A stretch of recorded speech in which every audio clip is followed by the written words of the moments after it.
தந்தை மகன் தூய ஆவியாரின் பெயராலே ஆமென். இயேசு கிறிஸ்துவின் அன்புமிக்க சகோதர சகோதரிகள் உங்கள் அனைவருக்கும் கிறிஸ்து இயேசுவின் அன்புகளது வணக்கத்தை தெரிவித்துக் கொள்கின்றேன். இந்த நற்செய்திபாகம் அடுத்து மத்தேயு நற்செய்தி 19ஆம் அதிகாரம் 16 முதல் 22 வரையுள்ள திருவாக்கியங்கள். குறிப்பாக 16வது வாக்கியம். அப்பொழுது ஒருவர் இயேசுவிடம் வந்து, போதகரே, நிலை வாழ்வை பெற்றுக்கொள்வதற்கு நான் என்ன நன்மை செய்ய வேண்டும் என்று கேட்டார். அன்பார்களே, எவ்வாறு இந்த மனிதன் கேட்கின்றானோ அதே மாதிரி தான் நீயும் நானும் கேட்டுக்கொண்டிருக்கின்றோம். நிலை வாழ்வு பெறுவதற்கு நான் என்ன செய்ய வேண்டும்? நல்ல வாழ்க்கை வாழ்வதற்கு நான் என்ன செய்ய வேண்டும்?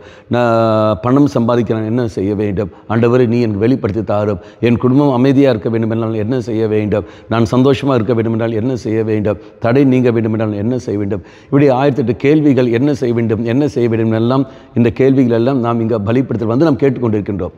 அதே சமயத்தில் எவ்வாறு இந்த மனிதன் கேட்டானோ அவங்களுக்கு பதில் கிடைக்கிறது. என்னவென்று இயேசு சொல்கிற வார்த்தை, இதான் முதலில் நீ செய்ய வேண்டிய ஏழைகளுக்கெல்லாம் நீ கொடுத்து விடு என்று.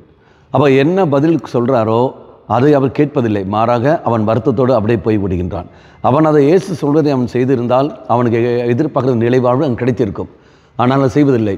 அதே மாதிரி நீங்களும் நானும் பலிப்படுத்த வருகின்ற சமயத்தில் ஆண்டவர் என்ன செய்யணும் கேள்வியை கேட்கின்றோம். பலிப்படுத்தி வந்து தெய்வம் நமக்கு பதிலை தருகின்றார். இதோ அருத்தந்தர்கள் வழியாகவும் திருச்சபை வழியாகவும் பல பதிலை தெய்வம் நமக்கு தருகின்றார்.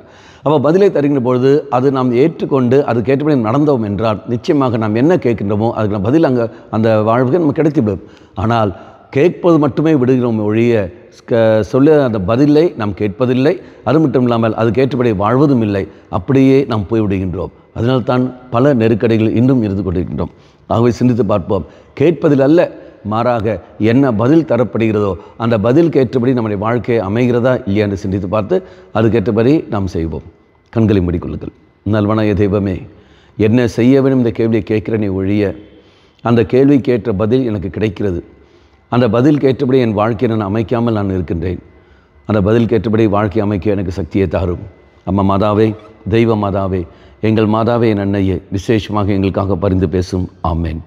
தந்தை மகன் தூய ஆவியாரின் பெயராலே ஆமேன்.